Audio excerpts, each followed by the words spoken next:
आयोग के स्टाफ का भी जहां तक हमने देखा है, आरटीआई एक्ट के संदर्भ में आयोग की तरफ से भी प्रशिक्षण कार्यक्रम और रिफ्रेशर कोर्स ये सब आयोजित नहीं किए जाते।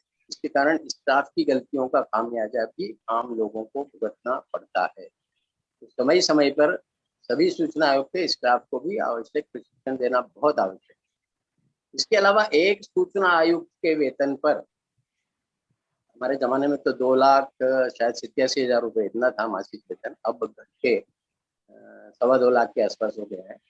इतना वेतन मिलता है एक सूचना आयुक्त। इसके अलावा घर पे एक नौकर, आपके मोबाइल बिल का रिएम्बर्समेंट, अखबारों का रिएम्बर्समेंट, आपके मेडिकल एक्सपेंडिचर का, साल में पूरे देश में घूमने की सुविधा, राज्य में कहीं भी घूमने की सुविधा, इस सबका भी किराया सरकार देती है। इस तरह की सारी आवश्यक सुविधाएं सरकार की ओर से दी जाती है। इसके विपरीत इतनी तनख्वाह और इतनी सुख सुविधाएं लोक धन के जरिए जिन आयुक्तों को दी जा रही है, उनकी इस कानून में और नियमों में किसी के प्रति कोई जवाबदेही सुनिश्चित नहीं की गई। केवल साल में एक बार आप विधानसभा में अपना आयोग के काम का प्रतिवेदन पेश कर देते हैं, उसके अलावा कोई लायबिलिटी नहीं है। हमने देखा है कई सूचना आयुक्तों की सुबह 11 बजे ऑफिस का समय 10:30 का आएंगे, 12 बजे, सभी नहीं, कई मुख्य सूचना आयुक्त हमने ऐसे भी देखे हैं कि 10:30 का समय है, वो 10 बजे ऑफिस पहुंच जाते हैं, और 5:30 का समय है ऑफिस खत्म होने का, तो वो उसके बाद भी काम करते रहते। संडे के दिन भी काम करने के लिए अपने घर पे फाइलें ले जाते हैं और वहाँ उनकी स्टडी करते हैं। माननीय राहुल जी को भी हमने आयोग में देखा है कि आयोग का समय समाप्त होने के बाद भी वो बैठ के काम करते रहते। ऐसे उदाहरण कम है। कई सूचना आयुक्त हमने देखा कि दोपहर में लंच में गए 1:30 बजे, उसके बाद वापस आयोग आने का काम, उनका कहीं हाजिरी रजिस्टर साइड नहीं होती। तो जब सरकार इतना वेतन और सुविधाएं दे रही है, तो पूरे समय जो भी कार्यालय के समय है, हर सूचना एक में बैठना चाहिए, अपना नैतिक और पूरे समय काम करना चाहिए। हमारे समय तो सूचना आयोग के आसपास सभी सूचना आयुक्तों से खाली हो जाता था। केवल हम अकेले रहते थे जो 5:30 या 6:30 बजे तक काम करते थे। उसको भी बाकी सूचना आयुक्त हमको टोकते थे कि ऑफिस समय के बाद आपको ऑफिस में नहीं रुकना चाहिए। इसमें लोग तरह तरह की आप पे आक्षेप लगा सकते हैं, ये हो सकता है वो। तो ये अकाउंटेबिलिटी भी सूचना आयुक्तों को खुद भी महसूस करना चाहिए, और इस बारे में कोई ना कोई प्रावधान हो, ऐसा भी कुछ इस बारे में भी विचार किया जाना चाहिए। दूसरा एक बहुत महत्वपूर्ण बिंदु है सूचना आयुक्तों के प्रशिक्षण का। आपने देखा एक बाबू भी, लिपिक भी सरकारी पद पे भर्ती होता है तो उसको ट्रेनिंग दी जाती है कुछ समय कि आपको अपना पदेन दायित्व किस तरह से निभाना है, किस तरह से कार्य संपादन करना है। एक फिर जो सबसे, ये तो बाबू सबसे नीचे की कैटेगरी है। सबसे ऊपर जो होता है, ऊपर की सेवाएं प्रथम श्रेणी की, जिनमें आईएएस, आईपीएस, आईएफएस, आईआरएस वगैरह आते हैं, इन अखिल भारतीय सेवा के अधिकारियों के भी प्रशिक्षण कार्यक्रम चलते हैं लंबे समय तक। उसके बाद उनको सबसे निचले पद पे नियुक्ति देके काम करने का अनुभव कराया जाता है। जैसे कोई आईएएस है तो उसको सबसे पहले नीचे के एसडीएम के पद पे लगाया जाए ताकि वो नीचे के काम का अनुभव ले। उसके बाद उसको कलेक्टर या और सेक्रेटरी वगैरह पदों तक लाया जाता है। तो जब ये, और जजों का भी प्रशिक्षण होता है, लेकिन सूचना आयुक्तों के प्रशिक्षण का कोई प्रावधान नहीं है, कोई व्यवस्था नहीं है। इसके कारण क्या होता है कि कई सूचना आयुक्त नियुक्ति के बाद पहली बार जब कुर्सी पे बैठते हैं तब उनके सामने आरटीआई एक्ट की किताब आती है, फिर वो उसको पढ़ते हैं, ठीक से वाकिफ होते हैं उससे। और दूसरा, आदेश कैसे पारित करना है, इन मामलों में पारित आदेश के बाद भी कार्रवाई नहीं होती तो उनको क्या क्या कदम होती है, इस सब की जानकारी उनको अपने अनुमति, जिसमें कम से कम शुरुआत के 3 से 4 महीने, 5 महीने, 6 महीने कई आयुक्तों पे निकल जाते हैं। और हमने पहले भी कहा, हमारे एक साथी सूचना आयुक्त को तो हमने देखा कि पूरे 5 साल उनके कार्यकाल के बीत गए, लेकिन वो आरटीआई को समझ नहीं पाए, ये उन्होंने खुद स्वीकार किया। 3-4 भाषाओं में पढ़ लिया, फिर भी उनको समझ में नहीं आया। तो उनकी सुनवाई स्टाफ के लोग करते थे, वही आदेश बनाते थे, वो केवल साइन करते थे। अब कितना लोकधन एक आयुक्त पे खर्च हो रहा है और बदले में वो आउटपुट क्या दे रहा है, इसकी कोई निगरानी की व्यवस्था न होने के कारण ऐसा व्यवस्था होता है। ऐसा होता है। और इसका खामियाजा किसको भुगतना पड़ता है? आम लोगों को, जो न्याय की फरियाद लेके और सूचना आयोग का दरवाजा खटखटाते हैं। तो मुख्य सूचना आयुक्त सबके प्रशिक्षण की भी व्यवस्था होना बहुत जरूरी है। और एक और महत्वपूर्ण बात की सूचना आयोगों के कामकाज की सोशल ऑडिट का भी प्रावधान होना चाहिए। उससे ये अकाउंटेबिलिटी की बात कुछ हद तक सध सकती है। जब आप बाकी सरकारी डिपार्टमेंट में, पंचायत तक में आपने सरकार ने सोशल ऑडिट का प्रावधान लागू कर दिया, तो सूचना आयोग में क्यों नहीं होनी चाहिए सोशल ऑडिट, ताकि उसका पूरा आउटपुट सामने आए। इसके अलावा हर सूचना आयोग हर साल अपनी संसद में अपने पूरे कामकाज का कि साल भर में उन्होंने क्या किया, किस विभाग में कितनी RTI शिकायतें आई, कैसे कैसे निराकरण हुआ, क्या नवाचार किए गए, और सरकार को क्या क्या सुधार करने चाहिए अपनी कार्यप्रणाली में, और आयोगों के स्तर पर क्या उनको और उपलब्ध कराना चाहिए संसाधन, इस सब के बारे में एक रिपोर्ट हर सूचना आयोग पेश करता है। उस रिपोर्ट पर विधानसभा में हम पत्रकार भी रहे हैं करीब 40 साल तक, राजस्थान और विधानसभा दोनों हमने कवर की है। किसी भी सदन में हमने कोई चर्चा आज तक सूचना आयोग की रिपोर्ट पे होती नहीं देखी। यानी हमारे निर्वाचित जनप्रतिनिधि भी आयोगों के कामकाज के बारे में पूरी तरह आंख मूंदे हुए हैं, जागरूक ही नहीं है। तो हम जैसे जागरूक लोगों को अपने अपने क्षेत्र के जो भी सांसद हैं, विधायक हैं, उनसे कहना चाहिए कि जब भी सदन में ये सूचना आयोग की रिपोर्ट पेश हो तो आप उस पर चर्चा करिए, उसको पढ़िए और उसके ऊपर सवाल जवाब करिए, तो आयोगों पे अपने कामकाज को बेहतर बनाने का दबाव पड़े। धन्यवाद। बाकी प्रश्नों के उत्तर में जी धन्यवाद आत्मदीप जी, आपने बड़ी विस्तृत जानकारी दी पूरे सूचना आयोग में जिस प्रकार से व्यवस्थाएं हैं और एक तरह से वर्क फोर्स का जो अभाव है उस बारे में भी आपने इंगित किया। बहुत बहुत धन्यवाद। हमारे बीच में राहुल सिंह सर जुड़ गए हैं। सर आपका हार्दिक स्वागत है।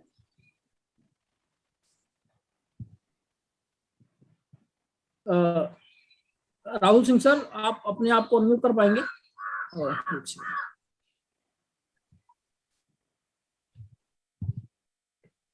हाँ, परमिशन तो है, ठीक है। तब तक हम गांधी सर को सुने यहाँ पर थोड़ा सा। और गांधी सर, इस पर कुछ कमेंट्स आपके 1-2 मिनट यदि प्लीज अपने आप को अनम्यूट कर लें।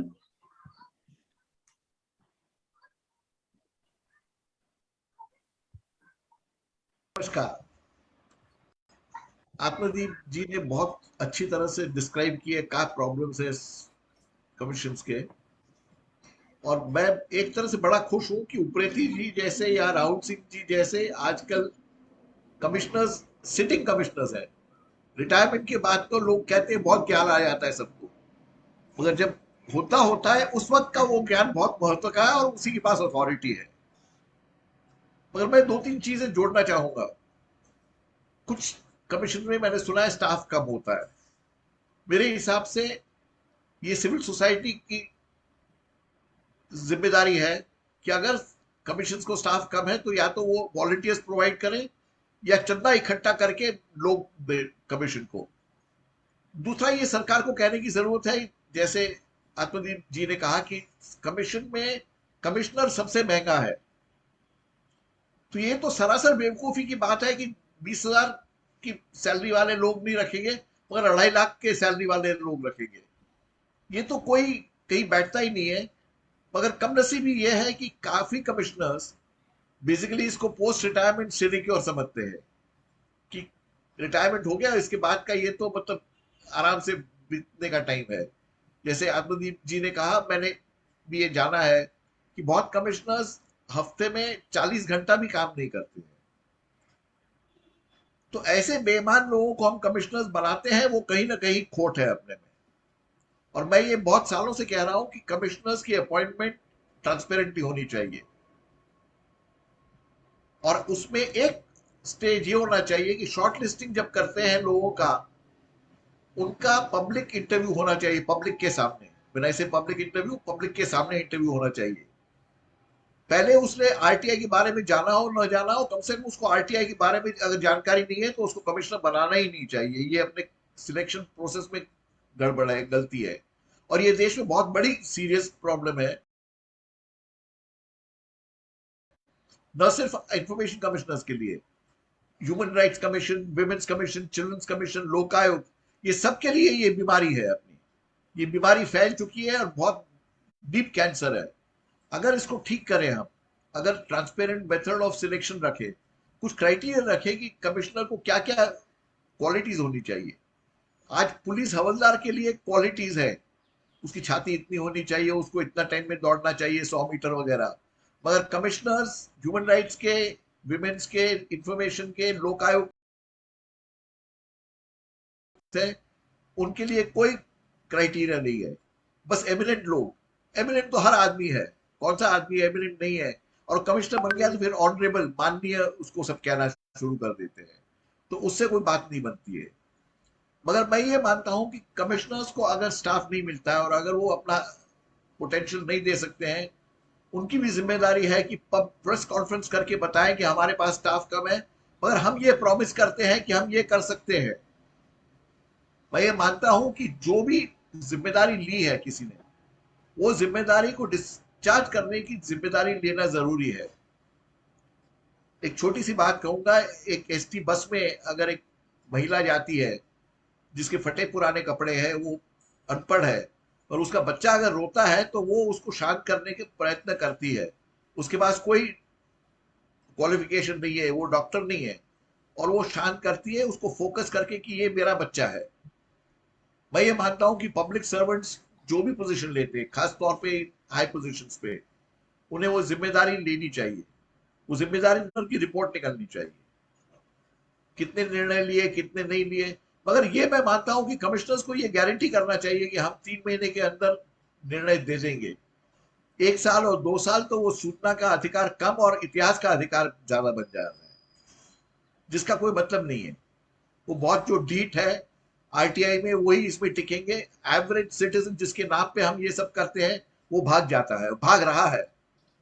आज की तारीख में बहुत कम एवरेज सिटीजन आरटीआई का इस्तेमाल करते हैं, कभी एक आध बार कर दिया, बाकी वो बहुत तकलीफ वाला काम है। क्योंकि अगर कमीशन जाना पड़े, और ये चीज पीआईओस भी जानते हैं कि 1-2 साल लगेंगे, अगर कमीशन में गए तो क्या फर्क पड़ता है। आरटीआई के यूजर्स का भी मैं एक दोष कहूंगा कि छोटी से छोटी बात में वो चिकट जाते हैं। अगर एक पीआईओ ने इंफॉर्मेशन नहीं दी तो उस बात पे बहुत गौर करते हैं। सुप्रीम कोर्ट ने क्या कहा उस पर कोई गौर नहीं करता है। सुप्रीम कोर्ट के आदित्य बंदोपाध्याय का जब भी जिक्र सुनता हूं तो मेरे दिमाग में वो सेंटेंस घूमता है और मुझे बड़े आक्रोश होता है। और वो सेंटेंस सबको नहीं मालूम है, इसके लिए बता देता हूं। RTI should not be used to damage the peace, harmony and integrity of India. देश की सुप्रीम कोर्ट ये कहे और हम चुपचाप बैठे रहे।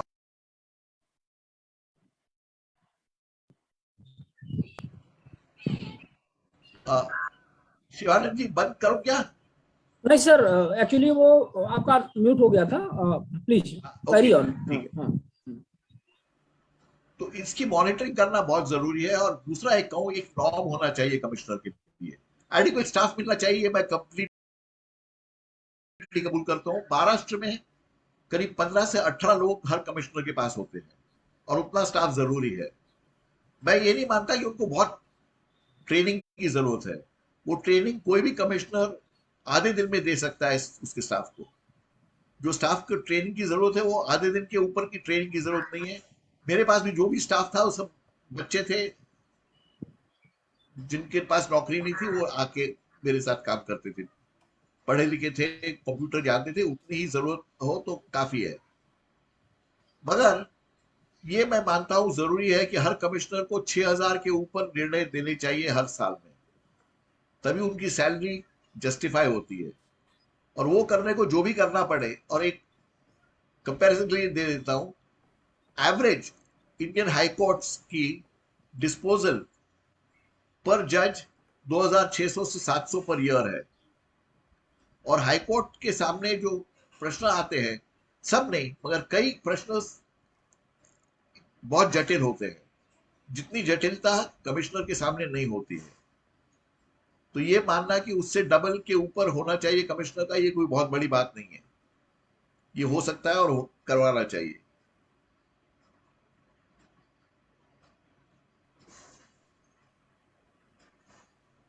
हियरिंग्स मेरे हिसाब से सिंगल होनी चाहिए 90% के ऊपर केसेस की। ये मैंने कई कमीशन में सुना है कि ये बीमारी है, वो सोचते हैं हम कोर्ट के जज के बराबर है तो हमें कोर्ट के जैसे बार बार इनको बुलाना चाहिए, ये टॉर्चर बन जाता है।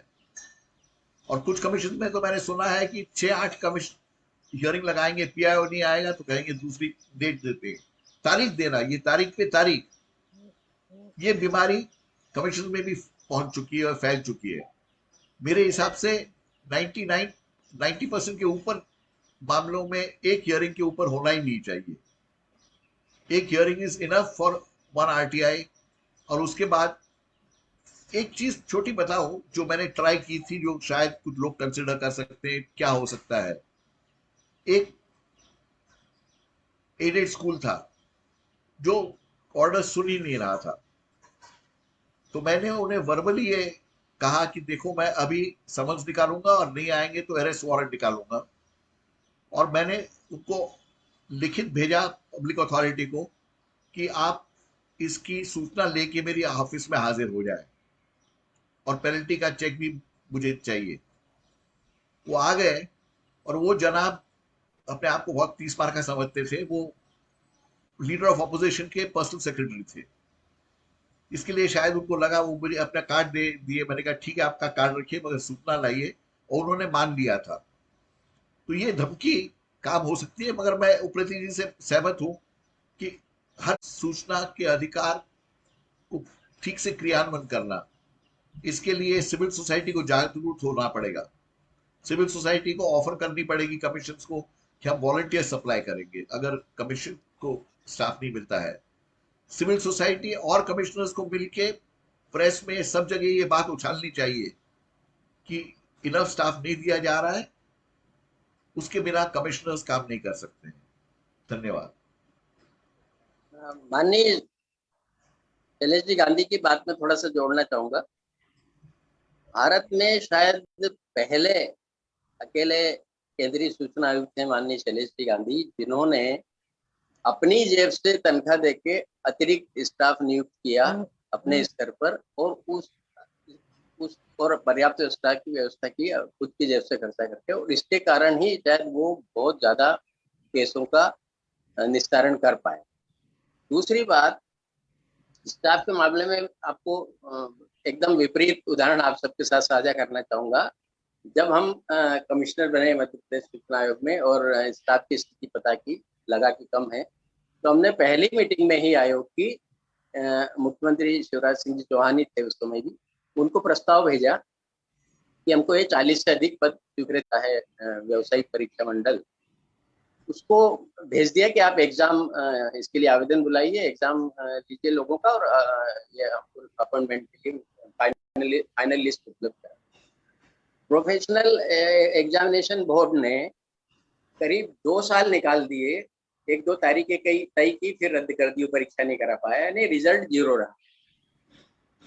तब हमने फिर सूचना आयोग में बैठक करके सामान्य प्रशासन विभाग को प्रस्ताव भेजा कि जिन सरकारी विभागों के जो अधिकारी कर्मचारी प्रतिनियुक्ति पर सूचना आयोग में आना चाहते हैं, उनको अपॉइंट कर दिया जाए, उनसे आवेदन बुलवाए। सरकार ने उसको भी तुरंत माना। सभी विभागों को जीएडी ने परिपत्र जारी कर दिया कि जो भी सूचना आयोग में नियुक्ति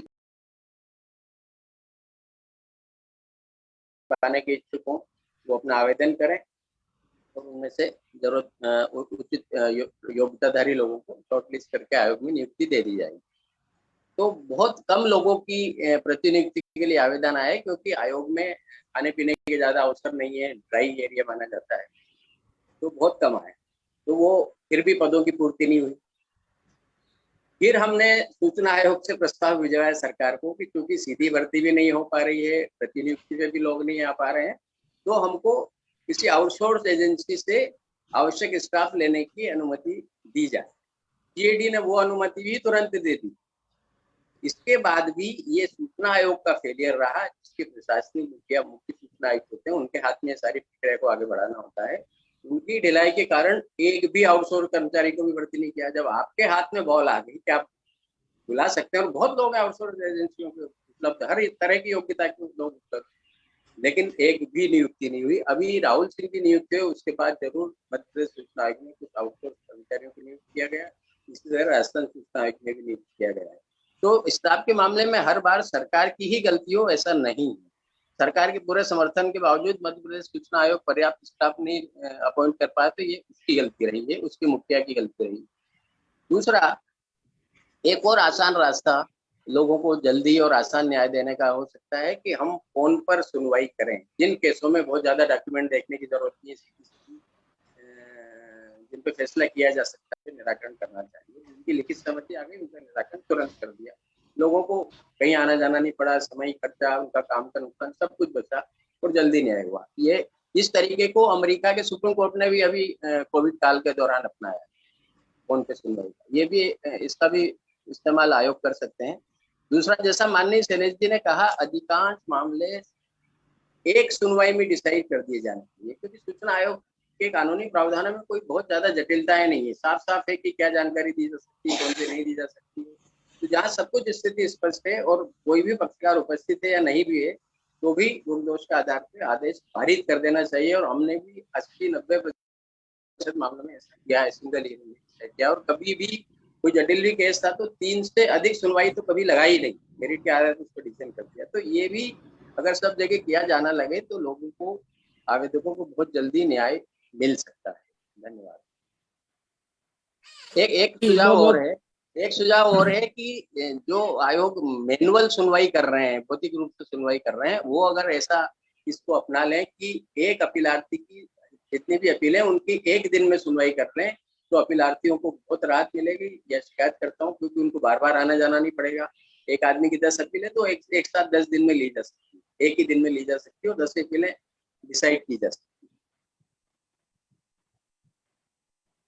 है। जी धन्यवाद आदित्य सर। जैसे सुनवाई के विषय में नॉइज आ रहा है सर, आदित्य सर के मोबाइल से कॉल आ रहा है, इसलिए आपके मोबाइल से साथ कॉल आ रहा था, इसलिए नॉइज आ रहा है। जी, जैसे सुनवाई की बात आई कि एक बार में निराकरण कर दिया जाए, तो जानकारी देने के लिए तो बंद हो गई सर। आपकी आवाज बंद हो गई। सॉरी, आपकी आवाज आ रही है सर। सर एक दिक्कत होगी तो एक बार पुनः लॉग आउट करने के बाद लॉग इन कर लीजिएगा, कोई दिक्कत नहीं होगी, वो कुछ टेक्निकल प्रॉब्लम हो जाता है। तो गांधी सर ये बात भी सामने आती है कि यदि उनको जानकारी देने का आदेश दे दिया जाए तब तो कोई प्रॉब्लम नहीं। सर इसको लॉग आउट कर दीजिए, लॉग आउट करने के बाद एक बार पुनः लॉग इन करिए प्लीज। आप बाहर चले जाएं और फिर एक बार पुनः लॉग इन करें, दिक्कत खत्म हो जाएगी। वो आपका कॉल आ रहा था, उसकी वजह से दिक्कत हुई है। ओके। तो सुनवाई में आदेश देने की बात तो ठीक है कि मतलब जानकारी दे दो, लेकिन जहां तक पेनाल्टी लगाना है, और पेनाल्टी का ही केसेस होता है क्योंकि धारा 20(1)(20)(2) का मतलब कार्यवाही होती है, उस स्थिति में यदि पर्याप्त उनको अवसर नहीं दिया गया तो खैर वो तो वैसे भी कोर्ट चले जाते हैं, चाहे आप कितना भी उनको अवसर दीजिए, कैसा भी निर्णय दीजिए, कोर्ट तो वो चले ही जाते हैं, वहां से तो स्टे लेकर के आ जाएंगे। लेकिन बात आती है कि 1 या 2 सुनवाई में ही यदि उसको निस्तारण कर दिया जाए तो ये तो बहुत बड़ी दिक्कत हो जाएगी। फिर तो हमें लगता है कोर्ट आयुक्तों के ऊपर पूरी तरह से चढ़ जाएगी, मतलब कहीं और ना मतलब करने लगे। अभी तो मतलब सामान्य तौर पे प्रक्रिया चलती है, कहीं और ना हो कि भाई आप आयुक्त को ही हटा दो कि मतलब ये पर्याप्त सुनवाई के अवसर नहीं दे रहे हैं। जहाँ पे शो कॉज दिया जाता है वहां पे एक सुनवाई और रखना जरूरी है। इसमें शिवानंद जी एक बात कहना चाहेंगे, सपोज आप किसी पे दंड अधिरोपित करते हैं तो उसको एक अवसर दिया जाना जरूरी है। आप पहली सुनवाई में ही मत लगाएं आप। हाँ, उसमें ये बिल्कुल नेचुरल जस्टिस भी है, कम से कम उसको एक बार अपना लिखित अभिकथन चाहे वो सबमिट करे, चाहे फिजिकल रूप में आयोग के समक्ष आके बताए। देखिए 20 इसमें जो है स्पष्ट लिखा हुआ है कि उसको जो है ना, मतलब उसका कोई मैलिफाइड इंटेंशन नहीं होना चाहिए। मान लीजिए उसने कभी जो है देर करी, बोनाफाइड अगर है तो एक बार, कभी कभी ऐसा भी प्रैक्टिकल होता है कि सूचना वो देना चाहता है, लेकिन क्या होता है कि कुछ अपरिहार्य कारण उसके पास ऐसे हो जाते कि विलंब हो जाता। अभी एक मैं छोटा सा एक केस, ये छोटा सा अपना निर्णय आपको बताऊंगा, उसको काफी कंट्रोवर्सी भी हुई लोगों ने उसके खिलाफ।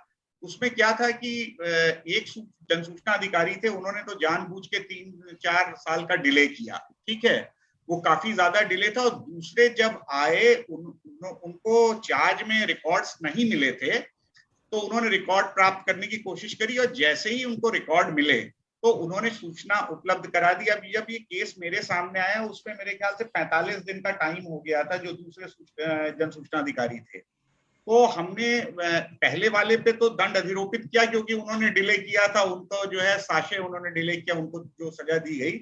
लेकिन जब दूसरे जो जन सूचना अधिकारी थे उन्होंने अपना केस एक्सप्लेन किया कि सर ऐसा ऐसा था, इस वजह से डिले हो गई और मैंने 45 दिन के अंदर इनको संपूर्ण सूचना दे दी और वादी भी था वो भी सेटिस्फाइड हो गया।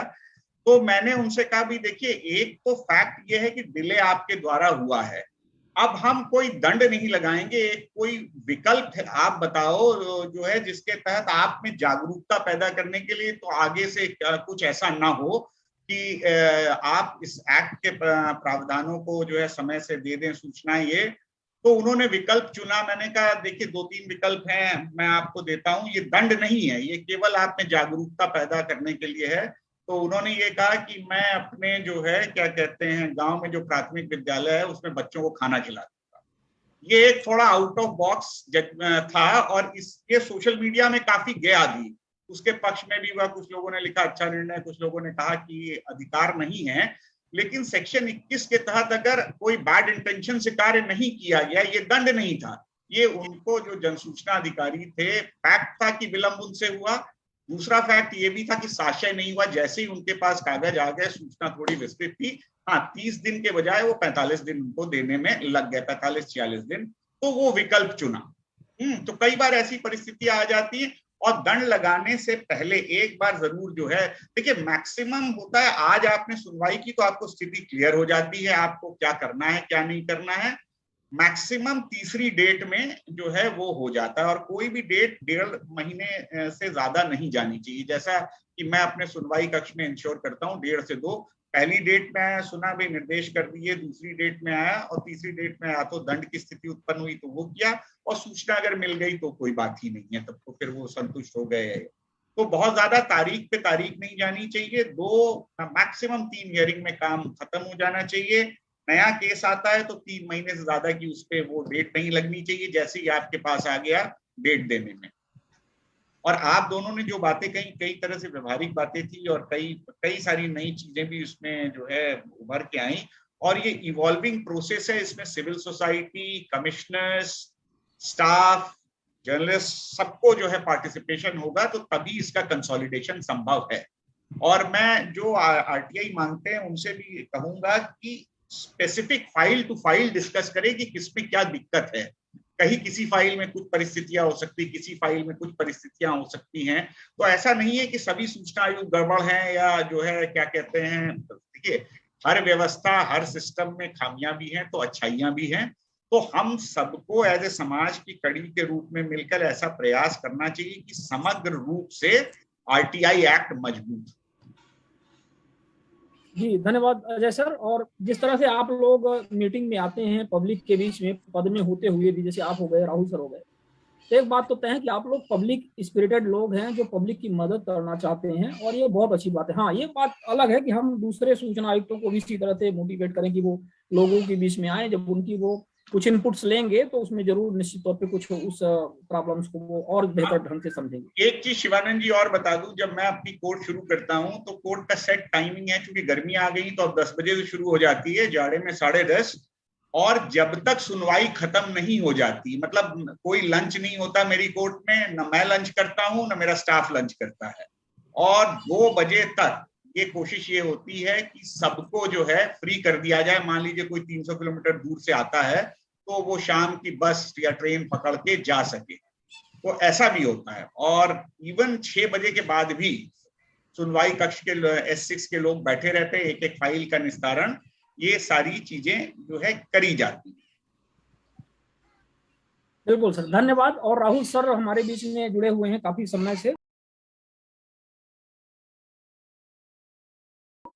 और बीच में हमने कॉल किया था लेकिन कुछ टेक्निकल प्रॉब्लम रही होगी। सर स्वागत है।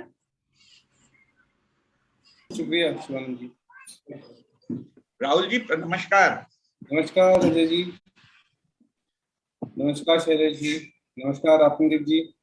मैंने आप सब लोगों को सुना और ये मतलब जो हमेशा आत्मदीप साहब तो बताते रहे कि किस तरह से सूचना आयोग में काम जो है वो प्रोएक्टिवली सूचना आयुक्तों को करना चाहिए, और ये बात शैलेश गांधी जी भी कहते रहे हैं काफी समय से। अजय जी ने भी काफी प्रैक्टिकल उसके अप्रोच बताए, और मैं उससे इत्तेफाक रखता हूँ और ये आशा करता हूँ कि आने वाले समय में हो सकता है आप लोगों के कुछ प्रयासों से जो एक अकाउंटेबिलिटी तय होनी चाहिए सूचना आयोगों की भी, और वो जरूरी है क्योंकि एक सिविल सोसाइटी का प्रेशर काफी मायने रखता है, और हो सकता है कि उससे कुछ चीजें, अच्छी चीजें सामने आए, और जो खासतौर से जो राज्य सूचना आयोग जितने हैं वो इफेक्टिवली फंक्शन कर सके, अपनी फुल पोटेंशियल में फंक्शन कर सके। तो इनफैक्ट शिवानंद जी, मैं चाहूंगा कि काफी लोग यहाँ पर उन्होंने हैंड रेज किया हुआ है, वो अपनी बात रखना चाहते हैं, कुछ सवाल पूछना चाहते हैं, क्योंकि समय काफी हो गया तो उन लोगों से सवाल ले लेते हैं सीधे। बिल्कुल बिल्कुल सर, मैं स्वयं भी सोच रहा था, लेकिन चूंकि आपको अभी नहीं सुने थे इसलिए आवश्यक था कि आपका विचार इसमें लिया जाए। बहुत बहुत धन्यवाद। रजत कुमार जी से पहला प्रश्न। रजत कुमार जी, अपने आप को अनम्यूट करके शॉर्ट में कम से कम समय लेते हुए अपनी बात करें। रजत कुमार जी। जी सर, नमस्कार सभी को। हाँ नमस्कार, आप अपना प्रश्न सीधे बोलें। सर, मेरा प्रश्न था कि पुलिस वेरिफिकेशन से रिलेटेड मेरा एक प्रश्न है कि मैं एक अपना contractor staff NTPC Koldam hydro power station में कार्यरत हूँ। तो यहाँ जितने भी अपना एम्प्लॉय स्टाफ कार्यरत है, वहाँ उनसे हर 6 मंथ में उनसे पुलिस वेरिफिकेशन उनकी ली जाती है, करवाई जाती है। तो मैंने उसके रिगार्डिंग एनटीपीसी से आरटीआई के माध्यम से ये पूछा था कि आप किसके आदेश पर ये चीज कर रहे हो। तो आज तक मुझे एनटीपीसी की ओर से इसमें कोई जवाब नहीं दिया गया। ऊपर से वो मुझे लिखते हैं कि हम गृह मंत्रालय के उस पे आदेश के ऊपर ये चीज कर रहे हैं। फिर सेकंड, जब मैंने गृह मंत्रालय से वो चीज पूछी तो गृह मंत्रालय ने इसमें क्लियर मना कर दिया कि हमारा इसके साथ कोई लेना देना नहीं है। सेकंड, मैं जब अपना district administration SP office police प्रशासन से जब मैंने ये बात पूछी कि आप किसके बिहेव पे ये कर रहे हो या स्टेट गवर्नमेंट की कौन सी रूलिंग के अकॉर्डिंग आप ये चीज कर रहे हो, तो डिस्ट्रिक्ट एडमिनिस्ट्रेशन ने भी हाथ अपने खड़े कर दिए कि हमारे को ऐसा कोई ऑर्डर नहीं है, अगर हमें एम्प्लॉयर कोई बोलता है तब हम कर रहे हैं। तो ये केस अपना सीआईसी के अभी सीआईसी के पास भी अपना था, तो इसकी मेरी जो पेशी रही तो मैंने अपने ये फैक्ट्स सीआईसी के माध्यम से उनके पास भी बताया कि ऐसी ऐसी बात है, मुझे इसकी नोटिफिकेशन उपलब्ध करवाई जाए कि गृह मंत्रालय का कोई ऐसा ऑर्डर है या नहीं है, और अगर ऐसा नहीं है तो ये ऐसा क्यों चल रहा है, क्योंकि इसमें मैक्सिमम जो एम्प्लॉइज वर्ग है वो परेशान हो रहा है। क्योंकि मैक्सिमम जितनी भी कंपनियां हैं जो कुछ भी हैं, उन्होंने अपनी मर्जी के रूल अपने कॉन्ट्रैक्टर स्टाफ को तंग करने के लिए बना रखे हैं। तो मैं इसके लिए मार्गदर्शन चाहूंगा सर कि मैं आगे इसमें क्या कर सकता हूँ और क्या करना चाहिए।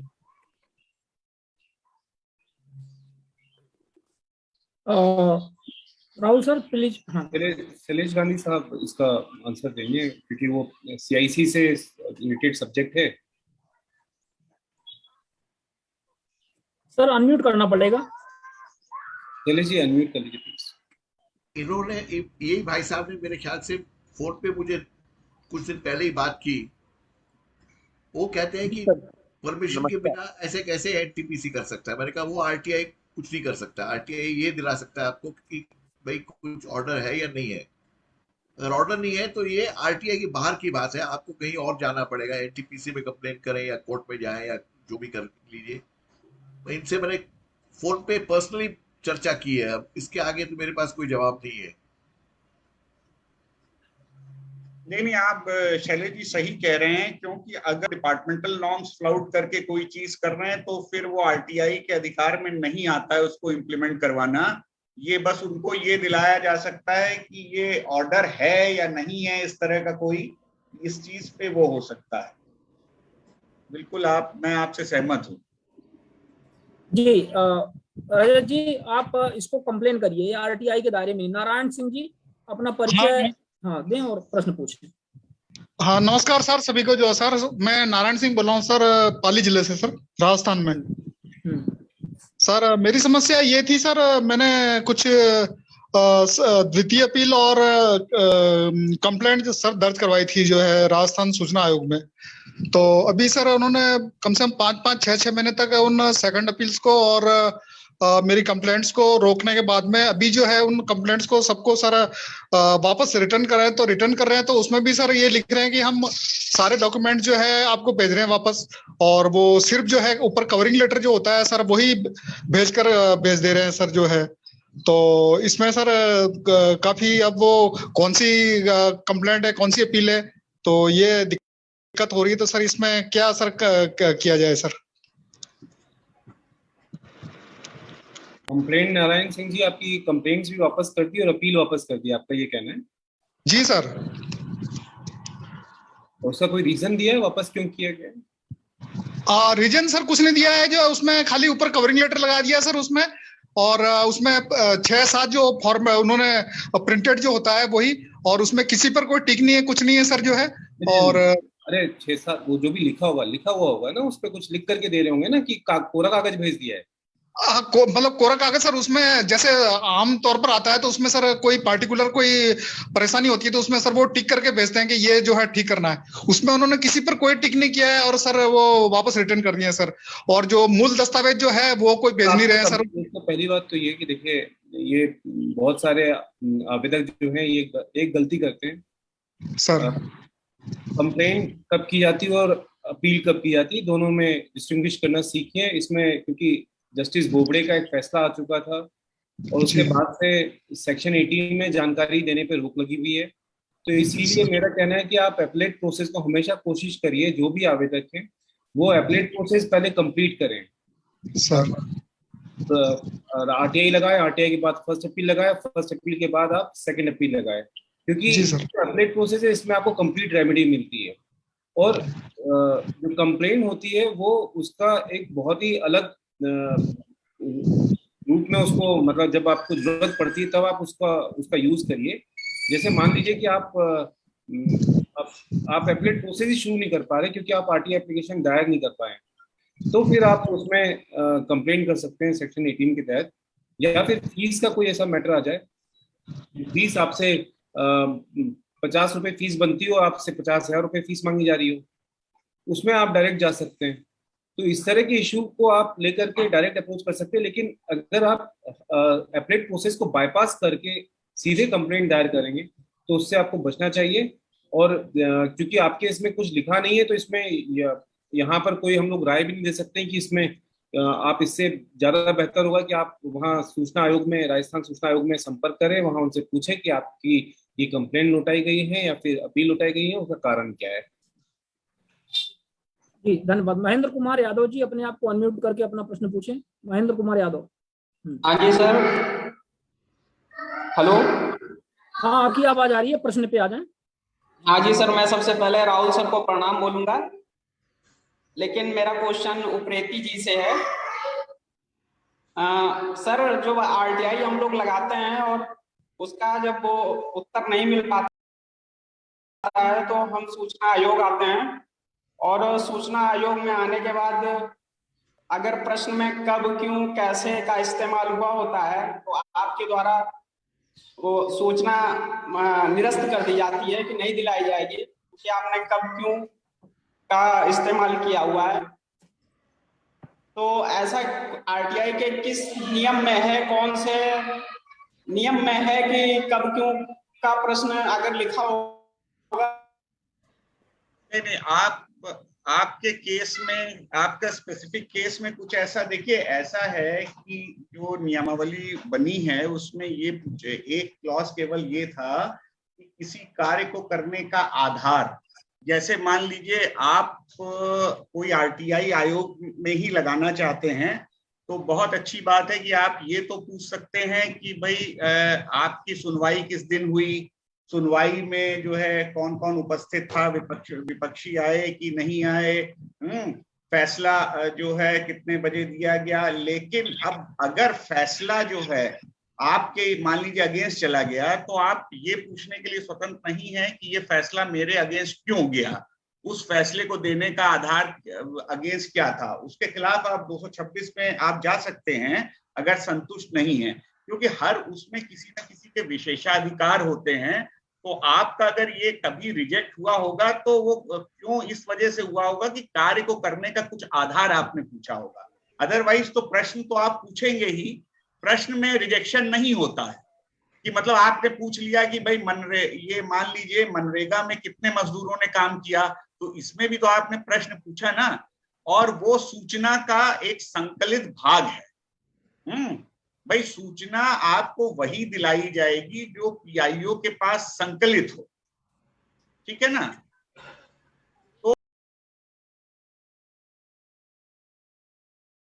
तो इस ग्राउंड पे हुआ होगा। अगर आप किस जिले से हैं? महेंद्र कुमार जी अनम्यूट कर लीजिए। हाँ जी सर, मैं अयोध्या जिले से हूँ।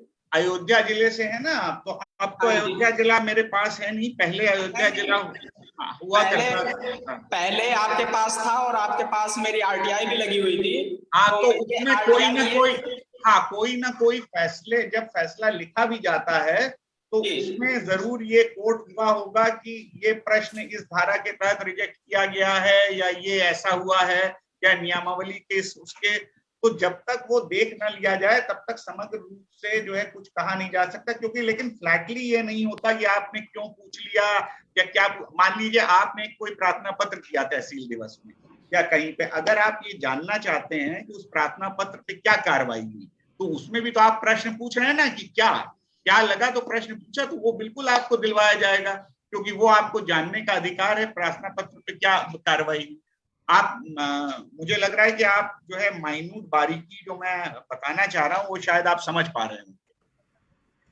बिल्कुल सर, कुल मिलाकर के एक बात जोड़ना चाहूंगा उप्रेती जी, आपका इंटरप्रिटेशन एब्सोल्युटली सही है, पर कई कमिश्नर्स और पीआईओस कहते हैं क्वेश्चन मार्क हुआ तो नहीं देंगे। ये बात भी सही है? नहीं, वो गलत है। हाँ, वो गलत है, कानूनी तौर पे वो गलत है। हाँ बिल्कुल, वो गलत है। कई बार ऐसा होता है कि इस तरह की आरटीआई आती हैं कि इस सब इंस्पेक्टर ने हमको क्यों गिरफ्तार किया। अब वो उसका विशेषाधिकार है कि उसने इंक्वायरी करी है, वो आरटीआई में नहीं वो नहीं कह रहा हूँ। हाँ। जहाँ पे रिकॉर्ड पे कुछ है, हाँ, सिर्फ प्रश्नार्थ है, इसके लिए मना करने के काफी किस्से हैं देश में। हाँ, तो वो टेंडेंसी बिल्कुल नहीं होनी, गलत है। हाँ वो गलत है भाई। कहीं तो वो याद होगा ना कि क्या कार्रवाई हुई, क्यों हुआ, या मेरा जो प्रार्थना पत्र था वो किन किन अधिकारियों के पास रहा, इन सब में क्या क्यों लगा हुआ है। लेकिन इस क्या क्यों की प्रवृत्ति उस क्या से भिन्न है। आपको याद होगा शैलेश सर, ये पूरा मैटर जो है ये गोवा से रिलेटेड था, जो बॉम्बे हाई कोर्ट ने इसको डिसाइड किया था, और उसके बाद फिर ये डीओपीटी ने एक सर्कुलर भी निकाला था, उसमें इसका वाई और ये सब वाई हाउ और ये सारे शब्दों को उन्होंने स्पेसिफाई करते हुए कहा था कि इसमें आरटीआई जो है इस तरह से नहीं मांगी जा सकती है। हाँ, ये नहीं उप्रेती जी, ये बहुत फैला हुआ कैंसर है। जी क्वेश्चन मार्क का कैंसर है। हाँ। कानूनी तौर से कंप्लीटली गलत है, मगर ये कैंसर बहुत बड़ा है, इसके अपोज करना बहुत जरूरी है।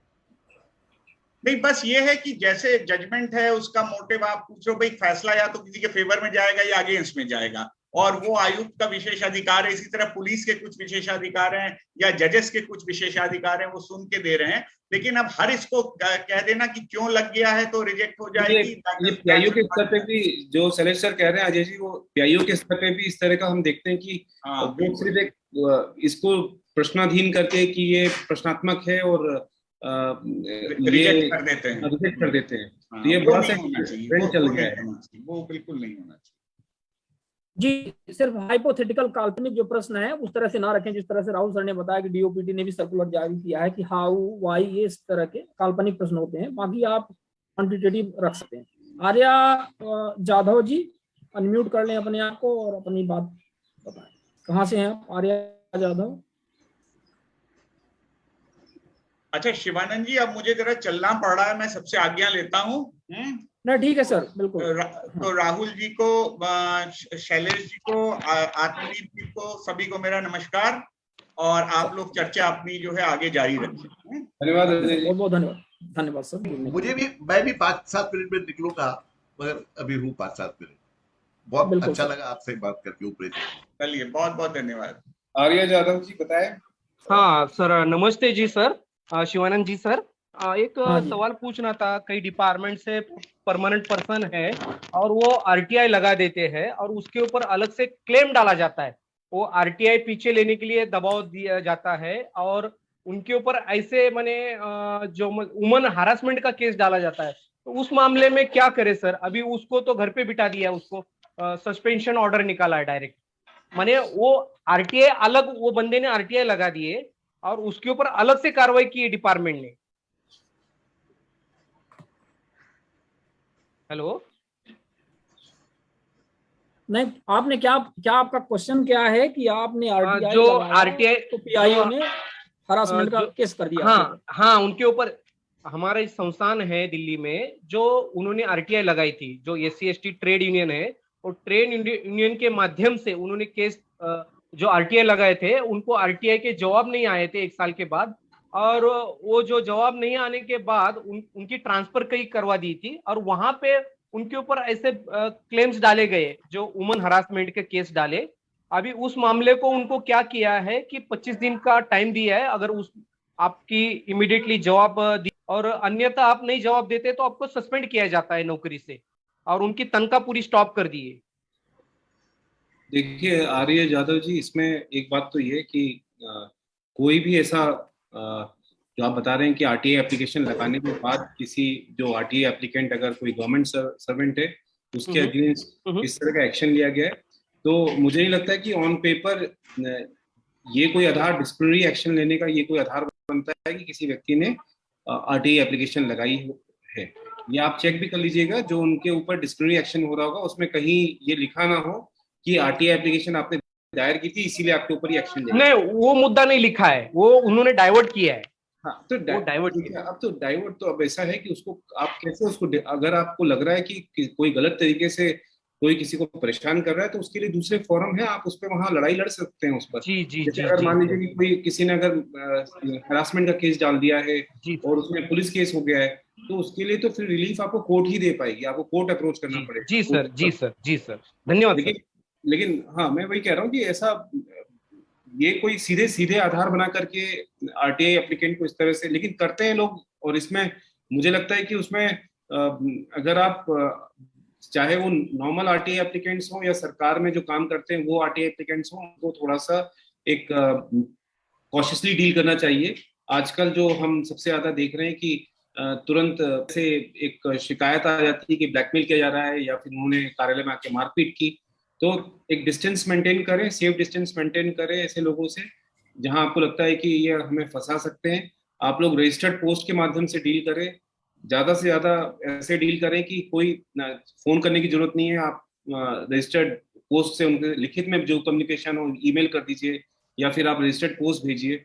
लेकिन अगर आप जाएंगे सामने ऑफिस में और फिर वहां पर कोई केस होता है तो फिर आयोग के सामने शिकायत आएगी तो आयोग उसमें कुछ नहीं कर पाएगा, क्योंकि वो एक क्रिमिनल प्रोसेस के तहत किया हुआ केस होता है और उसमें आयोग इंटरवीन नहीं कर पाएगा।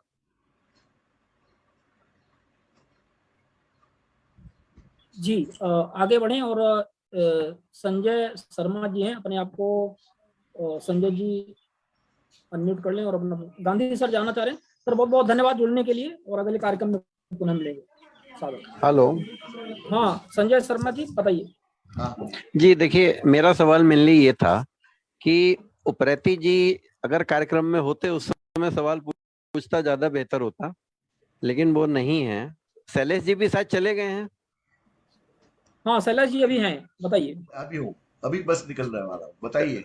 शैलेश जी नमस्कार, लखनऊ से संजय शर्मा बोल रहा हूँ, उर्वशी का हस्बैंड।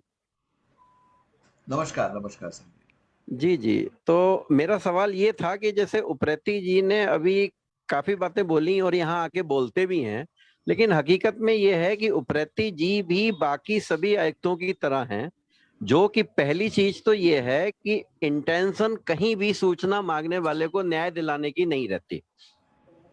दूसरी चीज ये है कि इंटेंशन बस केवल अपने लिए सस्ती लोकप्रियता पाने की रहती है। यार मैं इसमें ऑब्जेक्शन, ये गलत बात है। उप्रेती जी हो तब आप बात करें, बात करिए। हाँ, मैं खुद यही कह रहा हूँ। दूसरे किसी सेक्शन में आएंगे और नहीं, आप उनसे हाँ, तो देखिए उनसे डिस्कस आप करेंगे। ये गलत संजय हो शर्मा जी, ये गलत बात है। हाँ, किसी को इस तरह से किसी के पीठ पीछे ऐसी बात नहीं करनी चाहिए। नहीं, आप उनके मैं समक्ष आप बोल इसीलिए दीजिएगा। दूसरा ये आपकी मैंने राय होगी संजय शर्मा जी, हम तो उनके पेनल्टी का देखते हैं, हाथ कंगन को आरसी क्या और पढ़े लिखे को फारसी क्या। हमने उनके 700 लोगों को हमने पेनाल्टी लगा देखा चुके हुआ हैं है कि जी। और एक सेकंड लाखों देखिए, रुपए की एक पेनल्टी सेकंड लगा सर करके, सर सुन लीजिए शर्मा जी, कितने जी। लाखों रुपए की पेनल्टी, क्योंकि आपने अपनी बात अपने आरोप लगा दिए हैं और आपके आरोप का एक जवाब मैं दूंगा। उन्होंने लाखों रुपए की पेनल्टी लगाई है और यहाँ के इवन दूसरे सूचना आयोग के आयुक्तों से ज्यादा उन्होंने पेनल्टी लगाई है, तो इसीलिए उसको भी आप संज्ञान में लीजिए। राहुल जी, मैं यहाँ पर इसका उत्तर ये देना चाहूंगा कि जितनी पेनल्टी लगाई जाती हैं यूपी सूचना आयोग में, उसमें आधी से ज्यादा वापस कर ली जाती हैं और इसके प्रमाण मैं जब उप्रेती जी होंगे उस समय दूंगा। सर, इस तरीके से आप गलत वो कह रहे हैं। अगर आप ठीक है, चाहें तो ठीक है, हमारे हम ग्रुप के इसको- जरिए से आप उस पर काम कर सकते हैं, इसको- लेकिन इस तरीके इसको- से आरोप आप खुले मंच में नहीं लगा सकते। हाँ, ये यहाँ वो पे पारदर्शी देखिए व्यक्ति हैं, ईमानदार ग्रीवेंसेस, व्यक्ति है, इसलिए आ रहे हैं। ये पब्लिक ग्रीवेंसेस का पोर्टल है। सामान्य तौर पे आप बात करें, अपनी बात रखें। जी। ये आरोप प्रत्यारोप का ये हमारा फोरम नहीं है। सामान्य तौर की एक बात पर आते हैं। देखिए, अभी एक मामला ये था, मैं इसमें शैलेश जी और राहुल जी से जानना चाहूंगा कि एक मामले में सूचना आयोग ने दंड लगाया और वो दंड लगाने पर जो अपीलार्थी था उसको ये सूचना आई कि भाई आपके मामले में ये 25,000 का दंड लगाया गया है। उस अपीलार्थी ने दूसरी आरटीआई डाली कि भाई मेरे दंड की रिकवरी के संबंध में क्या कार्रवाई हुई और मुझे रिकवरी किए जाने के प्रमाण दें। तो इसमें आयुक्त महोदय आदेश ये करते हैं कि ये थर्ड पार्टी इंफॉर्मेशन है, तो क्या ये थर्ड पार्टी इंफॉर्मेशन है? नहीं, ये थर्ड पार्टी इंफॉर्मेशन नहीं जी, ये आदेश उप्रेती जी का ही है और ऐसे बहुत हैं। तो जब भी कभी वो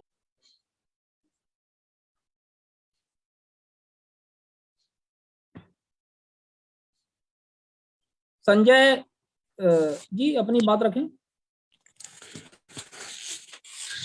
सर, मैं ये जानना चाहता हूँ कि हमने पहले कुछ आरटीआई लगाई थी, क्या हम अन्य आरटीआई की मदद से उन आरटीआई की कार्रवाई के बारे में जान सकते हैं? हाँ, बिल्कुल जान सकते हैं आप। आरटीआई लगा करके आप कहाँ से बोल रहे हैं संजय जी, किस राज्य से? उत्तर प्रदेश से बोल रहे हैं। उत्तर प्रदेश से।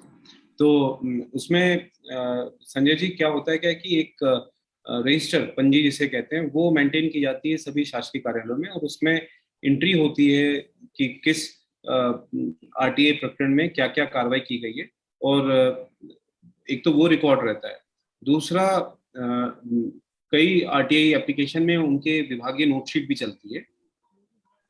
तो आप कार्यालय में भी वहां पर जानकारी लगा करके, आरटीआई लगा करके, जो पूर्व में आरटीआई लगाई हुई है उसका स्पष्ट विवरण देते हुए आप उसकी पूरी नोटशीट, जो भी दस्तावेज है उससे संबंधित जो पंजी संधारित किया, लेना चाहिए हर आरटीआई एप्लीकेंट को। जो है ये बहुत अच्छी चीज संजय जी ने पॉइंट आउट की है। होता है क्या कि आप देखिए, जब ये मैटर, आप सभी आरटीआई एप्लीकेंट्स हैं, जगह जगह अपने आरटीआई एप्लीकेशंस लगाते रहते हैं। जब मैटर एप्लेट प्रोसेस से होता हुआ अपने अंतिम पड़ाव सूचना आयोग के सामने आता है, तो सूचना आयोग क्या करता है? सूचना आयोग भी फिर वापस उसी जगह से इंक्वायरी करता है, शुरू करता है कि आप बताइए आपने इसमें क्या कार्रवाई की, क्या प्रूफ है, ये सब। लेकिन अगर आपने उसमें आरटीआई एप्लीकेशन लगा करके अगर पहले से ही सारे साक्ष्य आपने इकट्ठा करके रखा हुआ है कि उसमें कोई कार्रवाई नहीं हुई है, तो आगे जाकर के कोई ऐसा फर्जीवाड़ा नहीं हो सकता है कि वो कोई एडिशनल नोटशीट लगा दे या कोई चीज उसमें गलत तरीके से वहां पे बता दे कि आपको पहले ही कुछ इंफॉर्मेशन देने का प्रयास किया गया है। तो ये बहुत सही चीज है। अगर ये प्रोसेस अगर अपना ली जाए तो उससे मुझे लगता है कि सारे साक्ष्य आप पहले से कलेक्ट करके चलेंगे और जब सूचना आयोग में आपका मैटर आएगा तो आप एविडेंस के तौर पर आप बहुत स्ट्रांग स्टैंड करेंगे। तो एक ये अच्छा प्रोसेस है, क्योंकि अभी हमारे सामने, आपको याद होगा, एक मैटर आया था जिसमें जब हमने पेनल्टी लगाने के लिए कहा कि आपने देरी क्यों कर दी, तो उसमें अधिकारी ने कहा कि नोट, ये मैंने तो अपने सीईओ को लिखा था और सीईओ जो है वो अब कटनी कलेक्टर हो चुके हैं। तो उन्होंने कहा कि हमने तो अपने अधिकारी को लिख दिया था और उनको जानकारी तो उनको उपलब्ध करानी थी। जब हमने कटनी कलेक्टर को उसमें नोटिस भेजा तो कटनी कलेक्टर ने कहा कि उन्होंने जांच की, उन्होंने बताया कि उस नोटशीट में कुछ उन्होंने कूटरचित किया है, उन्होंने कुछ उसमें अलग से ऐड किया है एक नोटशीट का एक पन्ना, और उसको उन्होंने ये दिखाया है कि वो नोटशीट जो वो फॉर्मर सीईओ थे, तब जब वो कटनी कलेक्टर सीईओ थे तब उनको लिखा गया था, लेकिन हकीकत में वो नहीं लिखा गया था। फिर उन्होंने बताया कि किस तरह से नंबर में उन्होंने छेड़छाड़ की है नोटशीट के। तो ये होता है, और ये लेकिन अगर पहले अगर आरटीआई लगा करके किसी ने एविडेंस निकाला होता तो ये ऐसा वो नहीं कर पाते जो अधिकारी जिन्होंने ये गलत काम किया है। तो सर एक चैट बॉक्स में प्रश्न आया है, ये बहुत ही चिरपरिचित प्रश्न है। अभी हाल ही में एक वकील साहब का मामला आया था, आपने देखा था। इसमें मध्य प्रदेश शासन के किसी अधिकारी ने लिखा था कि आपने अपने नाम के आगे एडवोकेट या अधिवक्ता लिखा है, और ये भारतीय नागरिकता की श्रेणी में नहीं आता, जो कि आरटीआई दायर कर मतलब जानकारी प्राप्त कर पाए। तो इन्होंने लिखा है कोई सरकारी कर्मचारी है अपने नाम पद के साथ और या संस्था है, क्या वो आरटीआई लगा करके जानकारी ले सकती है? जी हाँ, कोई भी संस्था के नाम पर आप जानकारी ले सकते हैं, लेकिन उसमें एक व्यक्ति का नाम होना जरूरी है। जैसे मान लीजिए कोई फाउंडेशन है, कोई सोसाइटी है, व्यक्ति नहीं है और सीधे फाउंडेशन के नाम पर आपने एप्लीकेशन लगा दी है, वो गलत है। तो आप एक व्यक्ति डालेंगे और व्यक्ति के बाद उसका डेजिग्नेशन और वो तमाम चीजें रहेंगी, व्यक्ति होना जरूरी है उसमें। जी, विनायक यादव जी, आप का क्या प्रश्न है? आप चैट बॉक्स में भी लिख रहे हैं, हैंड भी रेज किए। विनायक यादव जी। हाँ, सभी को नमस्कार। हाँ जी नमस्कार, बताएं। बहुत बहुत शुक्रिया, ये वेबिनार मैंने पहली बार ज्वाइन किया, काफी जानकारी प्राप्त हुई है। और मैं कई सालों से जो है आरटीआई में काम कर रहा हूँ, एक संस्थान से जुड़ा हुआ हूँ, और संस्थान से सरकारी कर्मचारियों के लिए जो आवेदन होते हैं उसके बारे में मैंने जानकारी मांगी थी, जहाँ पर कुछ रोस्टर का मामला था और कुछ जो भवन निर्माण कार्य ठीक ढंग से पिछले 10-12 सालों से नहीं हो रहा था, उस बारे में जानकारी मांगी गई थी, जिसकी सीपीआईओ ने यहाँ के पुणे के जो है वहां से कोई जानकारी प्राप्त नहीं हुई। फिर सेकेंड अपील की गई और सेकेंड अपील के बाद भी मामला नहीं सुलझा, तो इसे जो है अपीलेंट अधिकारी ने एनआईसी में हमारी वीडियो कॉन्फ्रेंसिंग से जो है पेशी हुई थी इस मामले की। उसके बाद उन्होंने जो निर्देश दिए थे कि 15 दिन के अंदर आपको जो है सूचना दे देनी चाहिए, उसके बावजूद भी सूचना अगर नहीं मिलती है तो हमें क्या करना पड़ेगा। और उन्होंने जिस मामले में आरटीआई के मामले में कई सालों से जो है 2 साल इसको बीत गए, उन्होंने कोई जवाब नहीं दिया था। उसके बाद अगर सूचना आयोग उनको ये 15 दिन का जो है सूचना देता है कि 15 दिन के अंदर सूचना आपको देनी पड़ेगी, उसके बावजूद भी उन्होंने सूचना नहीं दी है। और उन्होंने कहा कि अगर आप ये मामला ऐसा है कि प्रमोशन का मामला है तो आप कैट कोर्ट में इसके खिलाफ जा सकते हैं। सूचना आयोग ने ये निर्देशित किया था at the time of hearing. तो मैं ये सवाल पूछना चाहूंगा कि 15 दिन के नोटिस के बावजूद भी अगर जवाब नहीं आता है तो इसका क्या किया जाए, इसके बारे में? सूचना आयोग का ये आदेश था। जी, ये जब पेशी हुई थी उसके बाद उन्होंने जो है बाकायदा मेरे पास चिट्ठी लिख करके इसके बारे में जानकारी दी, और उसका ऑनलाइन रिकॉर्ड भी आया है कि इस केस को जो है अभी डिसमिस किया जाता है, आपको जो है 15 दिन के अंदर सूचना मिलनी चाहिए। ठीक है, इसमें आप सेक्शन 18 के तहत एक सीधे शिकायत करेंगे सूचना आयोग में, उसमें लिखेंगे कि आपके द्वारा इस अपील प्रकरण में ये कार्रवाई की गई थी, ये आदेश किया गया था, और उसकी कॉपी भी लगाएंगे उस आदेश की, और उसमें फिर आगे लिखेंगे कि आपके आदेश की अवहेलना की गई है और उसके बावजूद मुझे जानकारी नहीं दी गई है। अब जानकारी दिलाने के साथ साथ जो दोषी पीआईओ हैं उनके खिलाफ सेक्शन 20 के तहत कार्रवाई की जाए। जी। सर यहाँ पे इसके पहले डिस्कस हुआ था तो एक क्वेश्चन आया था, उप्रेती जी बोल रहे थे, मैंने यही बात कही कि यदि जानकारी दिलवाने के आदेश आयोग ने दे दिए हैं और ऑलरेडी जुर्माना लगा दिया है और उस स्थिति में पीआईओ जानकारी नहीं दे रहे हैं, तो फिर हम धारा 18 की शिकायत करते हैं और ये कहते हैं कि आपके आदेश की अवहेलना हुई है, फिर दोबारा जुर्माना। जी, वही पॉइंट है, दोबारा भी जुर्माना। उसका एक मैं आपको उसका वो बता देता हूँ। उसमें ये लिखा हुआ है कि जो एक्ट है, एक्ट में लिखा हुआ है कि सेक्शन 7(1) के वॉल्यूशन के बाद 30 डेज के बाद 250 रुपीज पर डे के हिसाब से जुर्माना लगेगा जब तक जानकारी नहीं दी गई है। तो जानकारी नहीं दी गई तो एक बार जुर्माना लगा दिया आपने, फिर अगर उन्होंने जानकारी उसके बाद आदेश की अवहेलना की है तो आप फिर दोबारा जुर्माना लगा सकते हैं। दूसरा तरीका ये है कि उसके बाद भी आप जुर्माना लगाते जा सकते हैं जब तक वो जानकारी नहीं देते हैं। लेकिन इसके अलावा एक और काम आप ये कर सकते हैं, सेक्शन 20 का जो 21 में उसके तहत जो है आप अनुशासनिक कार्रवाई के लिए आप उसमें लिख सकते हैं, डिसिप्लिनरी एक्शन जो है आयोग जो है उनके अगेंस्ट इनिशिएट करवा सकते हैं। तीसरा, उसमें अगर सूचना आयोग का आदेश बंधनकारी होता है, अगर आप अपने स्टेट के नियम पढ़ेंगे तो नियम में ये लिखा हुआ है कि सूचना आयोग का आदेश जो है वो जो संबंधित अधिकारी है उनके ऊपर बंधनकारी है। अब सर्विस कंडक्ट रूल्स को आप देखिए, उसमें स्पष्ट रूप से ये एक जो भी अधिकारी हैं ये उनका कर्तव्य है कि वे सूचना आयोग के आदेशों का पालन करते हुए जो भी निर्देश दिशा निर्देश दिए गए हैं वो उसको पालन करके उसका पालन प्रतिवेदन आयोग को भेजें। वो नहीं कर रहे हैं, इसका मतलब है कि वे सर्विस कंडक्ट रूल्स का भी वॉयलेशन कर रहे हैं। तो आयोग इसमें स्ट्रिक्ट एक्शन लेकर के सीधे रिकमेंडेशन ना देकर के सीधे वो कह सकता है कि इसमें इनके खिलाफ जो है कार्रवाई की जाए। लेकिन क्या इस आधार पे हम कैट में कोई केस वेस डलवा सकते हैं सर? नहीं, तो कैट में ये मैटर, आपका मैटर कैट में चल रहा है क्या? नहीं, ये सूचना आयोग ने खुद कहा था कि यदि आपको ऐसा लगता है कि ये सूचना देने में दिरंगाई कर रहे हैं और सूचना देने के अधिकार को हनन हो रहा है तो आप कैट में जा सकते हैं।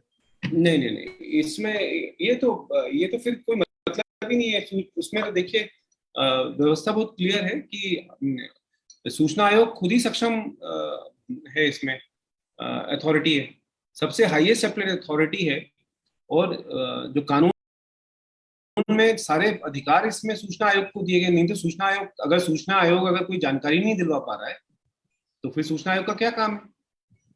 और इसमें फिर आप कैट में क्यों जाएंगे, एक और दूसरे एक बॉडी में क्यों जाएंगे? आप सीधे फिर हाई कोर्ट जाएंगे। बिल्कुल। अगर सूचना आयोग ने भी हाथ खड़े कर दिए हैं कि हम इसमें कुछ नहीं कर सकते तो आप हाई कोर्ट जाइए फिर। और उसमें जानकारी न देते हुए केवल उनपे किसी प्रकार का अगर हम इसमें सीधे फिर आप हाई कोर्ट जा सकते हैं। हाई कोर्ट जाने का आपके पास ग्राउंड रेडी है कि आप भारत की संसद के द्वारा पारित किए गए जो एक व्यवस्था है उसमें एक हाईएस्ट एप्लेट की व्यवस्था है। हाईएस्ट एप्लेट की व्यवस्था में आप जाकर के अपना निराकरण करवा चुके हैं और उसके बाद भी पालन नहीं हो रहा है उस एप्लेट अथॉरिटी के आदेश का, तो और कोई रास्ता नहीं बचता हाईकोर्ट जाने के अलावा। प्रणाम सर, अगर इजाजत दें तो छोटा सा ऐड कर दूं मैं। आपकी बात बिल्कुल कानून सम्मत है, अगर इजाजत दें छोटा सा ऐड कर देता हूं। बिल्कुल सर, आपने जो वज़ा फरमाया, अगर माननीय आयोग के आदेश और निर्देश की पालना भी पीआईओ उसके बाद भी नहीं कर रहा है तो बिल्कुल एक आम नागरिक को अधिकार है कि वो कंसर्न हाई कोर्ट में क्रिमिनल रिट दायर कर सकता है। ये आईपीसी की सेक्शन 166 और 188 का बिल्कुल सीधा अपराध कारित होता है और उस वजह से आप जो हरेश हो रहे हैं उसे आपको सदोष हानि भी कारित होती है। सही है। तो आप विनायक यादव जी, आप ये सरदार तारा सिंह जी ने बताया है तो उनसे आप संपर्क कर लीजिए और देख लीजिए कि कैसे इसमें आगे प्रोसीड कर सकते हैं। अगर सरदार तारा सिंह जी का शायद मुझे लगता है इसमें कुछ अनुभव भी रहा होगा इस तरह के कुछ मामलों में। तो हाँ, तारा सिंह जी और राव धनवीर जी लोग ये सब अपना मिल करके राजस्थान में अच्छा काम कर रहे हैं और लगभग 1 दर्जन इन्होंने एफआईआर तो लॉन्च करवाई है। हालांकि उसका भी फाइनल नहीं आया है कि कोर्ट उसका कोई एक वो दे हाँ ये ऐसा है, मतलब दोष सिद्ध हो जाए इस तरह से, पर कम से कम एफआईआर तो आप दर्ज करवा सकते हैं, प्रोसीडिंग तो चालू हो सकती है। शिवानंद साहब हाईकोर्ट तक लड़ रहे हैं, हम इसको हाईकोर्ट में आ गया मैटर अभी ये नीचे से। जी, वो पता चला था। राव धनवीर जी ने एसडी वाला मैटर शेयर किया था हमारी। नमस्ते सर। हाँ जी नमस्ते, बताएं। हेलो हाँ सर, नमस्ते राहुल सिंह जी। सर नमस्कार, आ रही है मेरी? आ रही आप क्वेश्चन पे आ रहे हैं। कहाँ से बोल रहे हैं? अमोल पाटिल जी। सर नमस्ते। सर नमस्कार सर, राहुल सर। नमस्कार अमोल जी। सर एक मेरा छोटा सा प्रश्न है सर। बात कर रहे हैं आप? जैसे आप है ये हमारे यहाँ के अमरावती का उपायुक्त जो आयुक्त रह चुके हैं सरकुंडी जी, जैसे आप जैसे जो लोग हैं जो बहुत अच्छे से काम कर रहे हैं, आपको खाली जो 5 साल दिए जाते हैं। हेलो हेलो, तो मेरा सर एक कहना है कि इसको एक्सटेंशन नहीं मिल सकता है क्या? जो सूचना आयोग बहुत अच्छे से काम कर, जैसे शैलेश गांधी सर है, आप से है, जो सर हो सकता है। बाकी कानून बहुत स्पष्ट है। कानून में सिर्फ एक ही बार इस पद पे नियुक्ति हो सकती है, दोबारा नियुक्ति का कोई प्रावधान नहीं है। और वो मुझे लगता है कि कानून में ये व्यवस्था इसलिए भी रखी गई है ताकि कोई भी सूचना आयुक्त बिना किसी फियर या फेवर के काम कर सके। उन्हें सरकार से ये अपेक्षा ना रहे कि सरकार उनको दोबारा उनकी नियुक्ति कर देगी तो वो सरकार के साथ कदम ताल करके चले। और इसीलिए ये व्यवस्था कानून में रखी गई है। ना वो सरकार से डर के काम करें, ना वो सरकार के फेवर में काम करे। तो इसीलिए एक ही बार नियुक्ति का प्रावधान है। अमोल जी बिल्कुल सही बात है सर, क्योंकि सर बात बहुत बिल्कुल सही है सर, लेकिन कैसा हो रहा है सर, बहुत से कम लोग हैं। जैसे मैं स्पष्ट रूप से कहना चाहूंगा सर, आप है, शैलेश गांधी सर है, और हमारे के जो माहिती आयुक्त है, मैंने 2-3 बार मेरी मुलाकात हुई है, इतने क्लियर और स्पष्ट थे, चाहे लेडीज हो, जेंट्स हो या कोई भी हो। अब आप बात समझ लीजिए अमोल जी, अब आप बात समझ लीजिए। देखिए दिक्कत ये है, आप जो बोल रहे हैं, आपका सजेशन बहुत अच्छा है, लेकिन 5% आयुक्त बहुत अच्छा काम करने वाले हैं, और 95 लोग किस तरह से पीड़ित हैं आपको पता है। तमाम इतना सारा डिस्कशन चैट बॉक्स भरा पड़ा इससे। अब यदि वही 95% दोबारा नियुक्ति पे आ गए तो क्या होगा, है ना? तो इसलिए दोनों पक्षों को देखिए। अब आगे अपन बढ़ें, और कमलेश शर्मा जी, आप अपने आप को अनम्यूट करके अपनी बात रखें।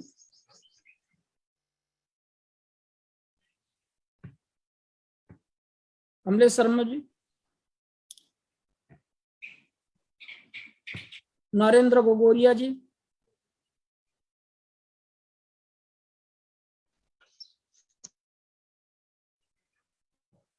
आप लोग हैंड रेज करके सो ना जाया करिए प्लीज, है ना? नरेंद्र गोगोरिया जी पूछिए। सर सभी को, साथियों को नमस्कार। और मेरा क्वेश्चन राहुल जी सर से ये है कि सर मैंने राज्य सूचना आयोग में द्वितीय अपील की थी। द्वितीय अपील 2 महीने के करीब हो गई, मेरे पास किसी प्रकार की कोई एक इन्फॉर्मेशन नहीं आई है। तो उसमें मुझे क्या करना चाहिए और क्या नहीं करना चाहिए? देखिए, कई सूचना आयोगों में पेंडेंसी काफी ज्यादा है, इसीलिए उसमें टाइम लगता है। लेकिन अगर आप